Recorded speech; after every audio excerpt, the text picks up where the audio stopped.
If you plan to live with a car for a long time, reliability means everything, especially when you're shopping for an SUV. Today's SUVs have come a long way from those dusty, dirty, and tough cars of yesterday. In turn, they're also becoming more expensive, which leaves prospective shoppers with limited options. Shopping for an SUV, however, does have its drawbacks. Shoppers must consider what model, engine, cab configuration, and trim level to look for. One way to shorten your list of options is to understand which SUVs to avoid. Well, luckily for you, you clicked on this video because today you're going to learn about the deadliest SUVs of all time. First on the list, we have the Buick Enclave. The Buick Enclave was a step in the right direction for Buick, who desperately needed something modern in their lineup. However, its automatic transmission can kill you. For starters, the transmission was misprogrammed from the beginning, leading to strange behavior like improper shifts and high RPM count at cruising speeds, leading to lousy gas mileage. Then there was the issue with the shift cable adjustment clip, which wasn't fully engaged. In other words, the lever and the actual position of the gear sometimes didn't match. This means the driver could have put the shifter in park, but the vehicle would have stayed in drive. Up next, we have the Jeep Cherokee. Star Trek actor Anton Yelchin wasn't so lucky when his Jeep Cherokee killed him in 2016. Here's why he died. The Jeep Cherokee has been experiencing some consistent transmission troubles. The ZF 9-speed auto transmission simply doesn't adhere to the usual quality standards. It shifts roughly, has odd shift points, and even suffers from sudden breakdown. These are the only few transmission-related problems that gave headaches to Jeep Cherokee owners. In Cherokee's defense, it's the first vehicle that's been outfitted with the 9-speed ZF transmission, so both ZF and FCA are probably using the SUV as some sort of test bed. So if you're thinking about purchasing a Jeep Cherokee, think first if you'll be comfortable being their guinea pig. Up next, we have the Honda CR-V. If you see a new Honda CR-V for sale at a reasonable price, don't jump on the opportunity just yet. There's something off with one of the most popular compact SUVs in the US. Many CR-V owners have reported unnatural vibrations coming from both the engine and the transmission. Needless to say, they have experienced them straight after delivery, which can only mean one thing: it's a defect on Honda's part. The new Honda CR-V often shakes violently while at idle and at low RPMs, and it not only comes from the shifter, but the steering wheel as well, and the dash and the pedals. Apparently, Honda has found a solution, but neither they nor the dealers seem obligated to inform the owners. This can only mean that Honda is trying to keep this one quiet. In other words, they know they've screwed things up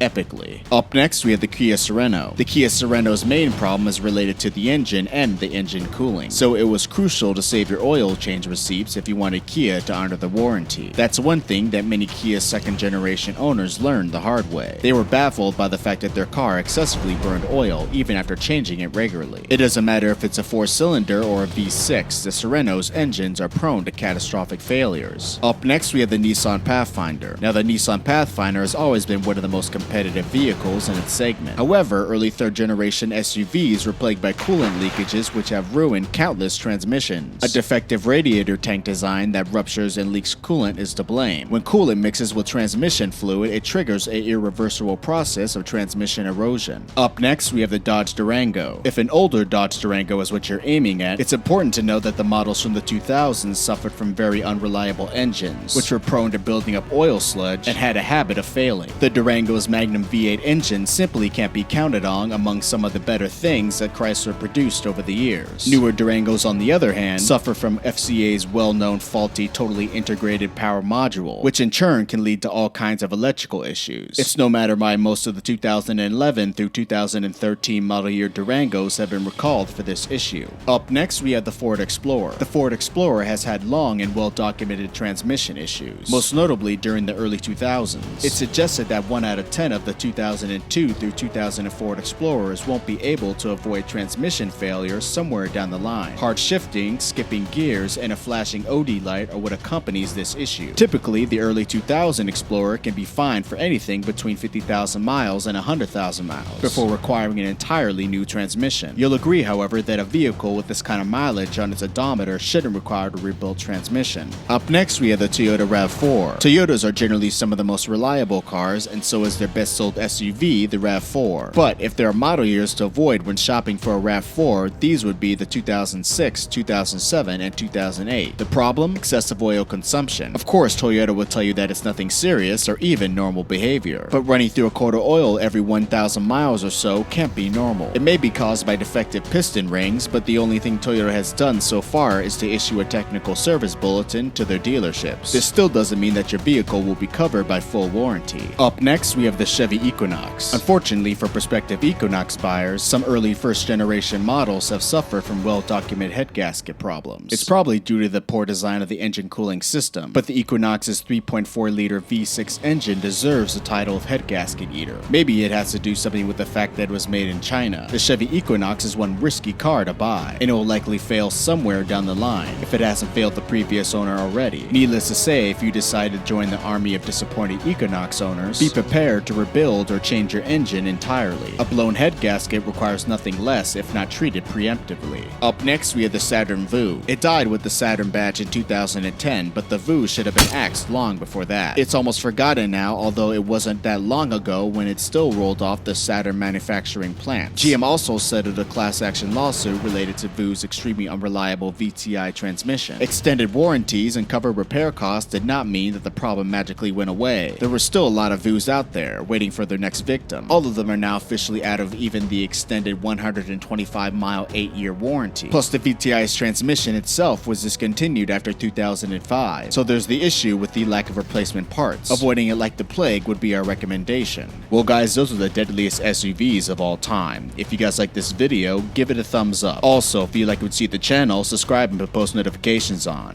I'm Jeff from Modern Muscle, and I'll see ya next time.